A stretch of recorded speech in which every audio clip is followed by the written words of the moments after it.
to another segment of Lady Mogul Talk, and today we have Precious Bradley, and I'm just excited for today's conversation because she has such a unique story. She is the product of adoption and was raised in Jacksonville, North Carolina by her two loving parents, Ronald and Sheila Bradley. At a young age, she expressed an interest in writing short stories and poems and went on to graduate with her Bachelor's of Science in Journalism and Mass Communications. Upon graduation, she moved to Jacksonville, Florida to pursue a career in education, and she is now the owner of Precious Cargo Doula Services, providing families with support for positive birth services. And I think that is positive birth experiences. And I think that is so important as we hear about more of women having complications in birth. So I can't wait to dig into that conversation. Absolutely. She hopes to publish more books in the future that promote the love between women of all ages while breaking barriers in the classroom. So thank you so much, Precious, for joining us today, and I cannot wait to jump into this conversation. Thank you for having me. Now, I think that it is such a unique experience that you have, and I always like to dig into the roots of someone's experience. So growing up as an adopted child, I'm sure, had some of its challenges. Can you share your experience with us, and then any advice that you might have for anyone who is going through maybe some of the similar situations as you? I think one of my biggest challenges while learning that I was adopted is learning that I was adopted. My situation, like, I grew up with two parents. They were both African American. Like, I look like my family. So when my parents was like, "You're adopted," I was like, "No, I'm not." Like, what? No, I'm not. So I think the way my parents did it, honestly, I can't think of a better way of telling somebody. Although I did find out from looking at a newspaper article. So in Jacksonville, North Carolina, I'm a military brat, and my father is a Marine. And he had just came back from the war, Desert Storm, and the newspaper company for the base had wrote an article about how families are being started after the war. So they thought it was going to be like another baby boom era after the war, because whenever there's war, once the war is over, once troops come home, of course, there's a spike in birth rates. So I had found the article like in the behind the couch, and I was like, adoption, because that was one of our sight words that week at school. And I was like, adoption? What does this mean? Like, I learned about Spot the dog being adopted. Like, people get adopted? Like, what is happening, right? And so, you know, my parents, they really just sat me down. They told me what happened, the information that they got. And from there, like, I feel like my curiosity and my creativeness grew from that. One of the things that I will say to children or to young parents or parents who are letting their child know that they are adopted, the one thing that I wish that I had at an early age that I didn't get until later in life was a coalition of other adopted people. So it just kind of made me feel like a little bit of an outsider, it made me feel like an outsider. I was like, this is different. Like, I remember distinctively going to school, and I found out I was adopted at 9. So I remember going to school like that week, like, "Hi, I'm Precious and I'm adopted. Are you?" Like, I was asking questions in class. I didn't get that coalition of people until I went to college, and I was introduced to like organizations that were based on adoption. I was like, what? It's a bunch of us out here. That took a little pressure off of me, and that just let me know, like, my story is unique, but it's not the only one like it out there. Right. And that's what I was going to actually touch on, because once we share our stories, we often find out that we're not alone with what we are going through. And that's why I also wanted you to elaborate, because I know there are, actually interviewed someone today who was adopted as well. And once we share these stories, we can just reach across, you know, what false boundaries there are, and realize that we are not alone with whatever we have to go through. So thank you so much for just being courageous enough to share your story, because of obviously I read your bio, we would have never known. And so this could possibly help someone else in their journey. Absolutely. Absolutely. I'm all about transparency, even if I'm wrong, right? Like being open to learn, and then standing firm in your belief if it's something that can't nobody change you on, you know? Right. But definitely knowing that other people are going through it, or other people have gone through it, it just gives you a sense of hope. And some people, that's all they need, is to get through the day, is that bit of hope that tomorrow is going to be better. Exactly. Now, I love that you are a doula.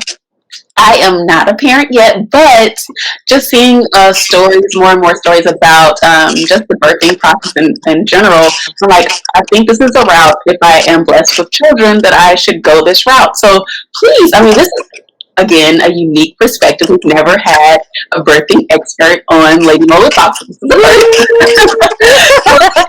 And I like that we don't just talk about like brand strategy. We talk about different spectrums. So what is important about having a doula? Why should someone consider having a doula? And then like just walk us through the process. Absolutely. So like I was just saying, knowing that you aren't the only one helps. It relieves that pressure. And having a doula with you during your labor and delivery does exactly that.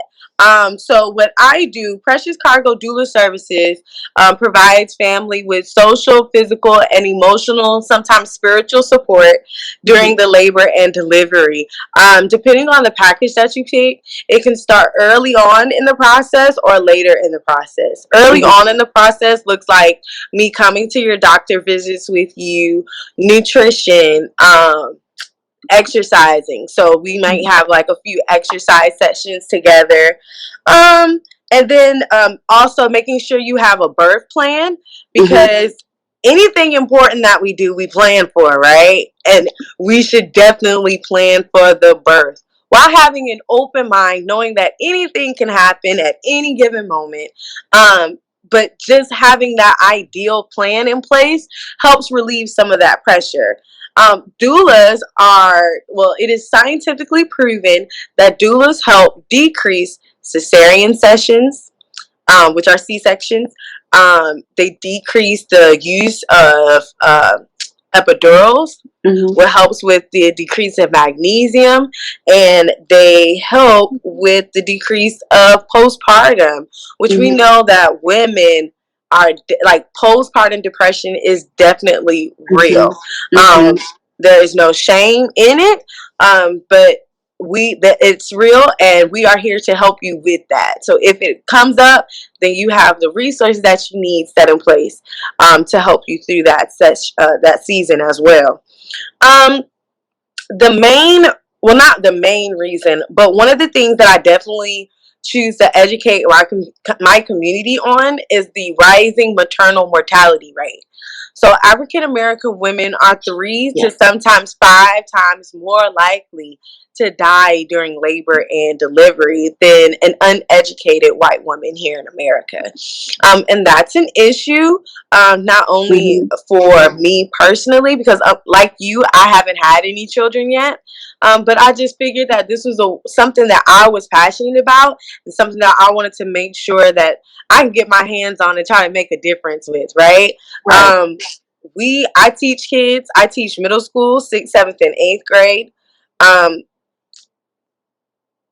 And I see the discrimination that they face day to day. Unfortunately, even in the education system. I felt it was important for me to cut that discrimination off in the labor and delivery room. Like, Black male babies, Black female babies are going to face enough discrimination in their lifetime. And in the delivery room, let's not start it here. right? I love So that. whether we're talking about those bright LED lights or a pat on the butt to see if that baby is breathing, whether we're talking about making sure that the baby stays in the room with mother, whether we're talking about not knowing doctor terms, right? Because sometimes a doctor will say something, you like, and as soon as they walk out, you like, what they say? I didn't get that, right? So, so making sure that I'm there to help be the liaison between the midwife or doctor and the family. You know what I'm saying? Like, I am legit support. I do understand that there are a lot of people here in the South that's like, Big Mama got me. Like, I'm good. My grandmama birthed so and so many children. They good, but it's a definite difference when it comes to a professional, because I am trained to walk my walk and talk my talk in the hospital. Now, don't get me wrong. Doulas are present not only in hospital births, but we're present in home births. We're present in water births. We're present in any birth that you want to have. My job is to make sure that it is positive birthing experience. And I'm so glad you brought up the statistic, because I've heard it before, and I started to say it, but I did not want to misquote it just in case I was wrong. But I did hear that African American women, Black women, are the most impacted, and that's what. And it doesn't matter if you're educated. It doesn't matter if you're a doctor yourself. Like, you are still a part of that statistic. I was reading an article not too long ago that this doctor, she was discriminated against. And she almost lost her baby. We hear about celebrities who get discriminated against. Serena Williams. You know what I'm saying? Like, oh, I don't feel this, or I feel this type of pain, and the doctor's like, nah. You know, it's like, But that also stems back to systematic racism that has been implemented and embedded here in America. Right?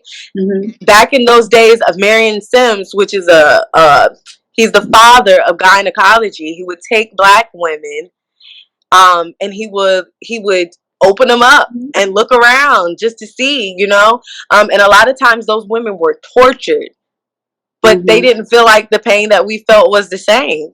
You know what I mean? And so we are still facing that today. It's 2021, and we still have legislators like Alma Adams on the floor trying to fight for women of color. And I'm honored to be a part of that team. If I can start with my community, if I can start with my city, then that's what I'm doing. And speaking of giving back to your community, you are a part of the Loveliness Project, and I'm sure you highlight some of these stories as well in the Loveliness Project and just your experience in general. So please share with us what we can expect from your section in the Loveliness Project. I'm excited.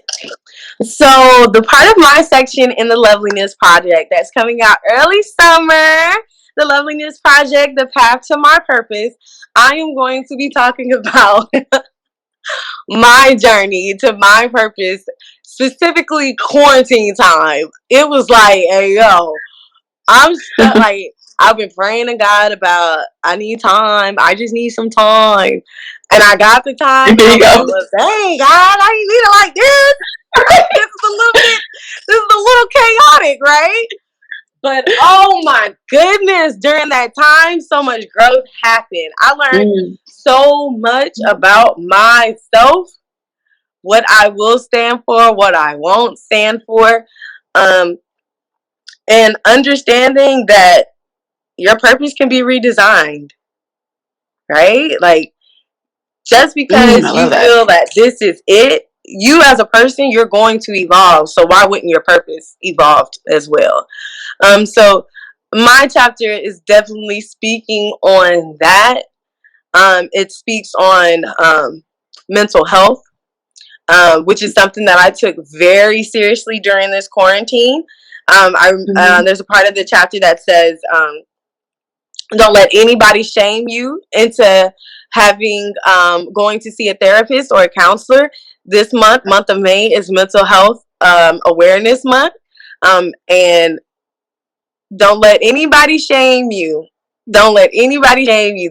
I think the quote was, faith without work is dead. And honey, this is the work. This is the work. So get to work, talk to somebody, unveil those traumas, and let's clear it out so we can make this purpose nice and clear. Definitely. And I am just so inspired by all of the ladies who are part of the Loveliness Project. And as Precious said, it will be out early summer 2021. And this is just a platform dedicated to elevating the voices of Black women, which I am all for. And a portion of the proceeds will impact the Ladybugs mentoring group for young girls. And it's just working to make sure the next generation is empowered. And so books will be sold on Amazon and the Loveliness Network website. I'm going to have to get this book because all the stories are so inspiring. You got to get the book. Yes, definitely. Now, going back into your journey, I love that you are a poem writer, I hear. So tell us, what is your inspiration behind these poems, and when can we expect a book of your poems? So I am really going to get serious. So that was part of the that was part of the quarantine. Because you have to unveil that, right? Like, I have to be like, okay, you got to be okay with yourself to write it down on paper. Because writing it down on paper makes it very real. Okay? And I started, and I was like, yo, I'm not ready to go there yet. But I'm definitely working on my memoir. It's going to be coming soon. It's going to be going into more depth about my journey, finding my biological parents after being abandoned for 25 some odd years. It's going to go into my relationships, how I navigate romantic relationships, as well as my relationship with my mother that passed. And hopefully it's going to highlight on some things that I want to do in the future as well. It's a lot, but like I said, I feel like it's once you write things down on paper, it makes it that more tangible. And just like we were talking about knowing your purpose, also understanding the process, right? Yeah. Because if you rush it, you might do some damage to not only you, but other people around. And yeah, like, we just gotta coast this out. But when it drops, I'm gonna let you know, and it's gonna be amazing. Because this project right here definitely helped to get my gears going. I was like, all right, we're gonna hop on, be a contributing author. Hopefully this will help us. Let me get some things out on paper. And hopefully we can elaborate later on. But I do have a book that's already out. It's a children's book called Precious Baby, You're Mine. And it highlights the importance of the relationship between a mother and a daughter. So it starts off, it's a book full of positive affirmations that you would probably hear a mother tell her child. And then at the end of the book, that child is telling it to her child. Wow, that's wonderful. So many great things coming up for you. Now, is there anything that we might have not heard about yet that is still in the works for you? What's next? Where do you hope to go in the next few years? So right now, Precious Cargo, not only does Precious Cargo help with labor and delivery, but we also have a boutique line. So I have an online boutique. And I carry holistic products to help take care of the precious cargo. And we were all somebody's precious cargo, right? Yes. So I have shea butters, I have sage, I have candles, and my candles are now retail. So if you are in the Triangle area, go to Weaver Street Market, which is in Raleigh, Carrboro, Chapel Hill, and Hillsboro, North Carolina. The candles are also being sold at the Black Farmers Hub, which is in Raleigh, North Carolina, and at Sensuous Scents, which is here in Greensboro, North Carolina. So I'm just going to be working on promoting Precious Cargo, expanding the brand, and getting more stores in. I'm going to be hyping this book up, The Path to My Purpose. And we're gonna relax some. We're not going to speed up the progress because it is going to be summertime. I'm going to take a break from teaching. So yeah, we're going to be relaxing and building. Well, you have a lot of exciting things coming up, and I just want to thank you so much for sharing your story with us. Now, before we go, which I always hate to go, please tell us how we can keep up with you, and then any last words you would like to share with the audience. Absolutely. So the ways you can keep up with me, IG PB_killing, KILLIN_EM, PB Killing. That's my personal IG handle.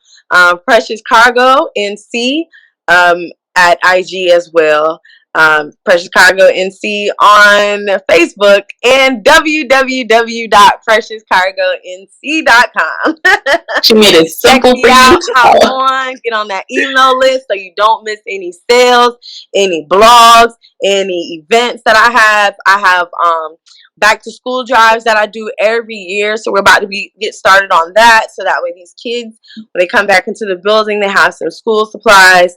I'm going to be rolling out the Precious Cargo Initiative, where I educate women of color about the rising mortality rates.